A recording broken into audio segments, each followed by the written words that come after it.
Hello everybody, I'm Doug. Welcome to the Auditory Vinyl. This is another and probably the last video for the series Record Labels A to Z, because I don't have X, Y, or Z labels. At least not that I could find in my digging anyway. So this is W. So right off the bat, Windsong. Started in 1976 in Snowmass, Colorado by John Denver. In early years it was all mostly folk and a little bit of country, and then they moved to some pop stuff. Maxine Nightingale was on the label. Schneider, I can't remember her first name, but also Starland Vocal Band with their big hit Afternoon Delight. But here's what the label looks like. It's kind of cool. Got that embroidered or cross stitch or whatever it is looking label. In '86, RCA changed the name to Windstar because it had some fallout with John Denver, a bunch of legal issues, and then eventually Windstar just faded out too. Wicked Cool record company, founded by Steven Van Zandt in 2005. He started it mostly to help out new bands get on a label, and it's mostly all garage rock. The Dolly Rats, the Chevelles, the Urges, Michael DeBars, and Soraya, who I just showed recently in a couple different videos. And yeah, it's kind of garage rock, a little bit of punk, and there's the Wicked Cool record label. Still going strong as far as I know.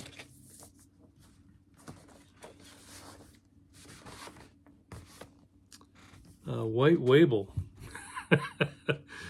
White Whale. Independent label, started in 1965 in Los Angeles. Turtles was the big band on it. Also Dobie Gray and some one-hit wonders. This is their '67 album, Happy Together. And there's the White Whale label. It did change its look a little bit later on, but not too much. The Turtles broke up in the '70s, and Flo and Eddie Incorporated controlled the White Whale catalog after that. And then eventually, like all these small ones, they just kind of faded away. Westminster, one word, Westminster. Founded in 1949, known for superior sound. Pretty much just all classical music till 1965. In the late 58s, they started doing LPs. 61, ABC Paramount took them over. And in 70, they became Westminster Gold. And now they're owned by, and I'm going to kill the name, Deutsche Grammophon? Deutsch? It's the ones that have the big yellow banner across the top. Most of you probably know what I'm talking about. But also on this, yes, this is pretty rough looking, but Hal Oates and his orchestra, and that is Jane Mansfield on the cover.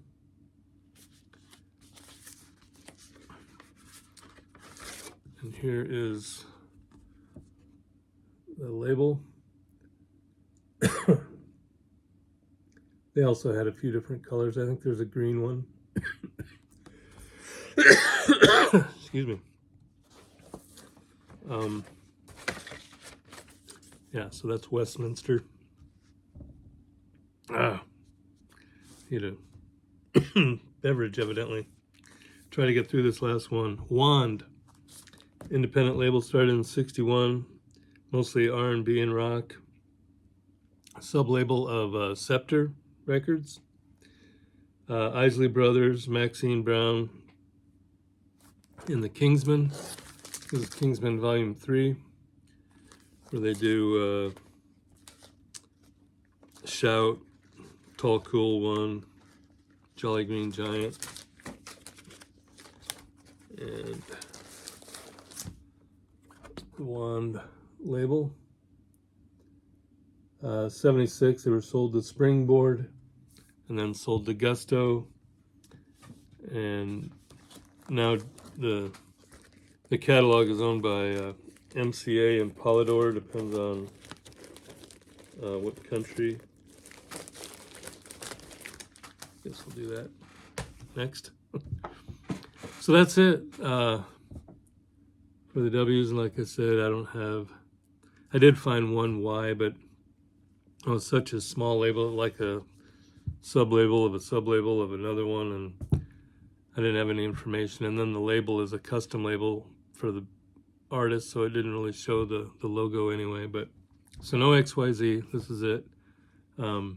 Thanks to everybody who has been watching this and all the great comments and the feedback.